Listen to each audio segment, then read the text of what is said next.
இந்த மேட்சோடைய உண்மையான ஆட்ட நாயகனே ஜஸ்பிரீத் பும்ரா தான். இவர் மட்டும் இல்லனா நான் இப்போ மேன் ஆஃப் த மேட்ச் அவார்டே வாங்கியிருக்க முடியாதுன்னு இங்கிலாந்துக்கு எதிரான குரூஷியலான செகண்ட் செமிஃபைனல்ல இந்தியாவுக்காக ஓபனிங்ல அதிரடியா விளையாண்டு வெறும் 42 பால்ஸ்ல 89 ரன்ஸ் அடிச்சு இந்த T20 வேர்ல்ட் கப்ல தொடர்ந்து தன்னுடைய second player of the match அவார்டை வின் பண்ண சஞ்சு சாம்சன் இந்த மேட்ச்ல பும்ராவோடைய இம்பார்ட்டன்ஸை பத்தி சொல்லியிருந்தாரு. தொடர்ந்து பேசின அவரு ஜஸ்பிரீத் பும்ரா ஒரு ஒன்ஸ் இன் ஜெனரேஷன் பவுலர். இவரு நம்ம இந்தியன் டீமுக்காக விளையாடுறதுக்கு நம்மளாம் ரொம்பவே கொடுத்து வச்சிருக்கணும். அவர் மட்டும் இந்த குரூஷியலான டெத் ஓவர்ஸ்ல சிறப்பா பவுல் பண்ணலனா இப்படி உங்களுக்கு முன்னாடி நின்று பேசிக்கிட்டு இருந்திருப்பானான்னு கூட எனக்கு தெரியல அப்படின்னு பும்ராவுடைய இம்பார்ட்டன்ஸை பத்தி சஞ்சு சாம்சன் ரொம்பவே புகழ்ந்து பேசியிருந்தாரு. இந்த மேட்ச் நடந்த வாங்கேடே ஸ்டேடியத்தோட பிச் சுத்தமா சீமும் ஆகாம ஸ்பின்னும் ஆகாம ஃபுல் அண்ட் ஃபுல் பேட்டிங்க்கு ஃபேவரேட்டா பிளாட் ட்ராக்கா அமைக்கப்பட்டிருந்தது. இதனால இந்தியா இங்கிலாந்து இந்த ரெண்டு டீமும் சேர்ந்து ஒரே மேட்ச்ல வெறும் 40 ஓவர்ல 499 ரன்ஸ் வரைக்கும் அடிச்சிருந்தாங்க. இதுல இங்கிலாந்து பவுலர்ஸா இருக்கட்டும் இல்ல இந்தியன் பவுலர்ஸா இருக்கட்டும் இவங்க எல்லாருமே சேர்ந்து 10க்கு மேல எக்கனாமில பவுலிங் போட்டுட்டு இருக்கும் போது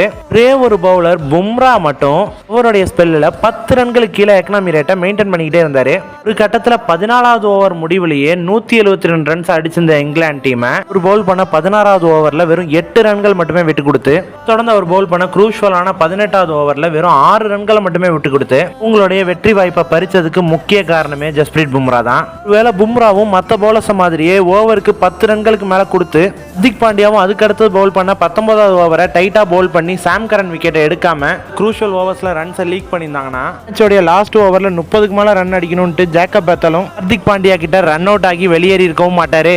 அப்புறம் நம்ம இந்தியன் டீமும் இந்த இங்கிலாந்துக்கு எதிரான குரூஷியலான செமிஃபைனலை வின் பண்ணி இந்த T20 வேர்ல்ட் கப்போடைய ஃபைனலுக்கும் குவாலிஃபை ஆகியிருக்க மாட்டாங்க. இங்கிலாந்துக்கு எதிரான இந்த ஒரு செமிஃபைனல்ல ஓவர்ஸ்ல பும்ராவுடைய சிறப்பான பவுலிங் பெர்ஃபார்மன்ஸ்னால தான் இந்தியா 7 ரன்கள் வித்தியாசத்துல இந்த மேட்சை வின் பண்ணாங்கன்னு சஞ்சு சாம்சன் சொன்னதை பத்தி நீங்க என்ன நினைக்கிறீங்கிறத மறக்காம நம்ம கமெண்ட்ஸ்ல சொல்லிட்டு போங்க.